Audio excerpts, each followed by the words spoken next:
እሺ ሰላም ሰላም ሰላም ጤና ስጥልኝ የየስ ኢትዮጵያ ወዳጆች እንደምናችሁ።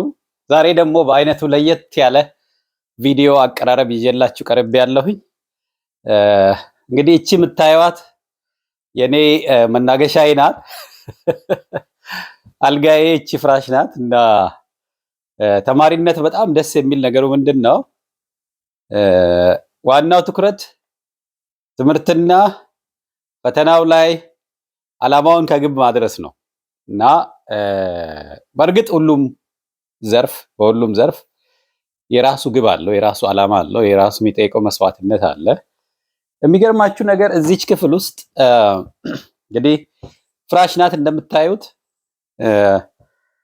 እንግዲህ አሁን አሜሪካ ያሉ ተማሪዎች ምን አይነት ኑሮ ይኖራሉ የሚለውንም እግረ መንገዴን ትንሽ እንድታዩ ፈልጌ ነው። ሁሉም ፍራሽ ላይ ነው የሚተኙት ማለት አይደለም። ነገር ግን አንዳንዴም ደግሞ ምናልባት እንዲህ አይነት የማይታዩትን በብዛት ልታዩ ማትችሉትን አብዛኛው ሚዲያ ላይ የሌሉ ነገሮችን ማሳየትም ለወጣቱ ይጠቅማል ብዬ አምናለሁ እና እኔና አልጋዬ እዚህ ቦታ ሆኜ በጣም ይገርማችሁ አልጋ እዚህ ፍራሽ ላይም ይሁን ትልቅ መስቦልድ ላይም ይሁን ለምሳሌ ሂልተን ሆቴል እንኳን የሚመስሉ ትልልቅ መኝታ ክፍሎች ጋርም እያደርኩኝ አንድ ግን ሁሌ ከሐሳቤ ማይጠፋ ነገር አለ። ይሄውም የሀገራችን የወጣቶች በተለይ የወጣቱ ትውልድ ይሄ ተምሮ ለስራ ዝግጁ የሆነው 12ኛ ክፍል ጨርሶ ሊሆን ይችላል፣ ከኮሌጅ ሊሆን ይችላል፣ ዩኒቨርሲቲ ገብቶ ወጥቶ ሊሆን ይችላል። በተለያየ እድሜ ደረጃ ላይ ያሉ በተለይ ወጣቶችን ልጆችን የተመለከተው ነገር እኔ እንግዲህ የኔ ህሊናና ፈጣሪ ነን ምስክሮች።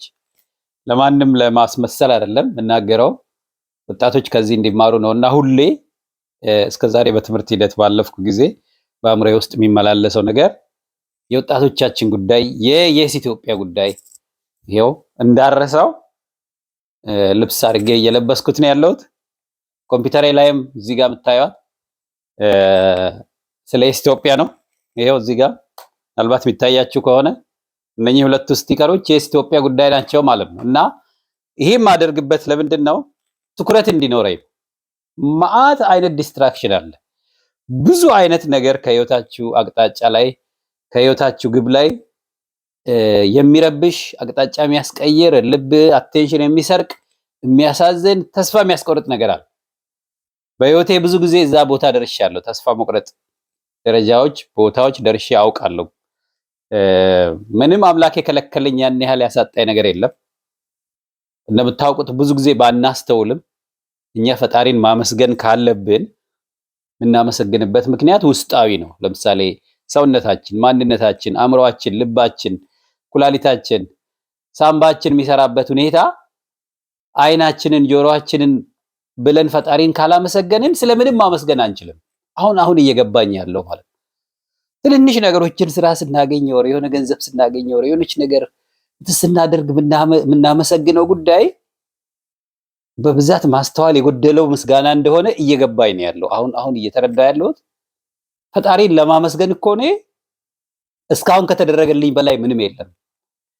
የልጆች አባት ሆነው የራስን ልጅ በአይን ማየት ልጆቹ ሲያድጉ ማየት ምናምን ያ ጸጋ እንዳለ እንግዲህ ላላገቡም ስላሉ ማለት ነገር ግን ፈጣሪ ልጅም ላይሰጠኝም ስለሚችል ማለት ነው። ብዙ ልጅ የሌላቸው አሉ እንደምታውቁት እና ትልቁ ፈጣሪን ማመስገን ካለብን የምናመሰግነው እኛን ስለ እኛነታችን ማስተዋል፣ መናገር፣ ማንበብ፣ መጻፍ፣ ተኝተን መነሳት፣ እኛ ተኝተን ልባችን መስራት መቻሏ፣ ኩላሊቱ፣ ሳምባው ምኑ ይሄንን ስብዕናና ሰውነታችንን ፈጥሮ ስለሰጠን ፈጣሪን ካላመሰገን ስለምንም ማመስገን አንችልም። ሌላ ሁሉ ያንሳል ማለት ነው። ተምሮ የሆነ ቦታ መድረስ የሚባል በጣም ተራ ነገር ነው። ገንዘብ ማግኘት በጣም ተራ ነገር ነው። በገንዘብ ማንለካቸው ትልቅ በረከት አምላክ ሰጥቶናል እና ያን በረከት ሳናይ ቀርተን እኔም እሱን ካለማየት አንዳንዴ በጣም ተስፋ የሚያስቆርጡኝ ነገሮች ጋር ደርሼ ያውቃለሁ። ህይወቴን እስከ ማጥፋት አይነት የሚያሳስቡኝ ነገሮች ጋር ደርሼ ያውቃለሁ።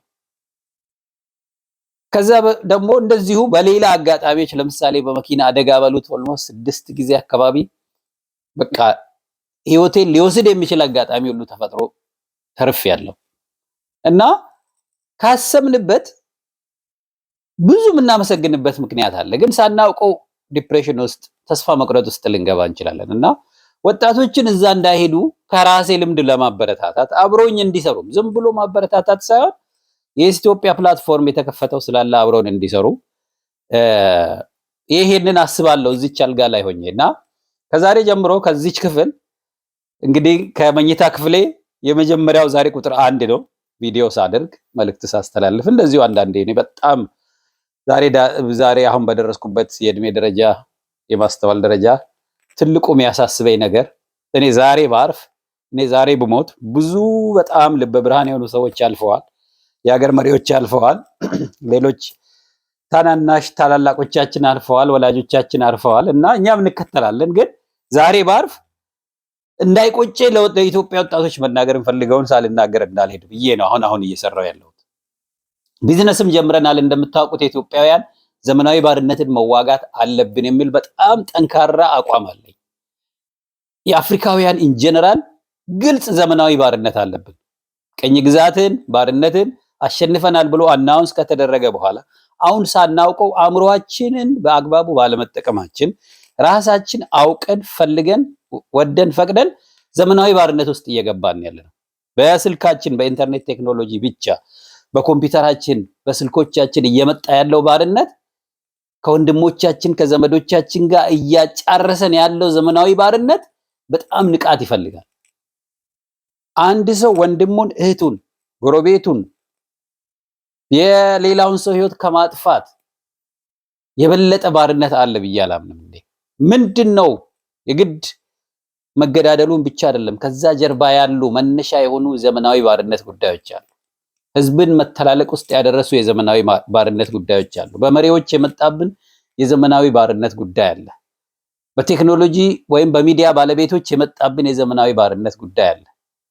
አልጠግባይ ሰዎች የፈጠሩት ስልጣን በሉት ኦር ዋትኤቨር ገንዘብ ከወንድም ከእህት ከሰው ልጅ በልጦባቸው ህዝቡን የሚያጫርሱ የዘመናዊ ባርነት ጉዳይ አለ ማለት ነው። ከዛ አልፎ ከተፈጣሪ ጋር የተጣላ ለትውልድ ክፋት የሚሰራ ብዙ ዘመናዊ ባርነት አይነቶች አሉ። ይሄንን ከመዋጋት ወደ ኋላ ማለት የለብንም አፍሪካውያን። እና ለዚህ ደግሞ ምን ማድረግ አለብን? ለምሳሌ ማንበብ እጅግ ያስፈልጋል። ማንበብ አለብን።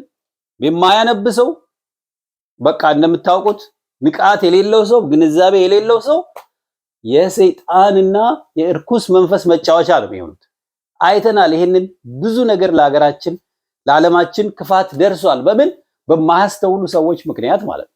እና ምንድነው ማድረግ ያለብን? ለዚህ ማንበብ። እኔ ለምሳሌ ማንበብ ስላችሁ ዝም ብዬ አይደለም።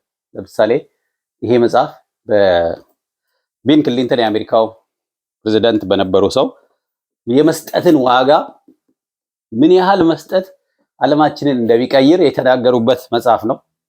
ደጋግሜ አነበዋለሁ። ይሄም በተለይ ከፍተኛ ትምህርት ተቋማትን በተመለከተ በዓለማችን ደረጃ በተለይ ኢትዮጵያ ውስጥ አሁን እንድናስተውለው የሚያስፈልገው ዩኒቨርሲቲ ምንለው ትምህርት ምንለውን ጉዳይ በደንብ ቆመን እንድናስተውል ያስፈልጋል።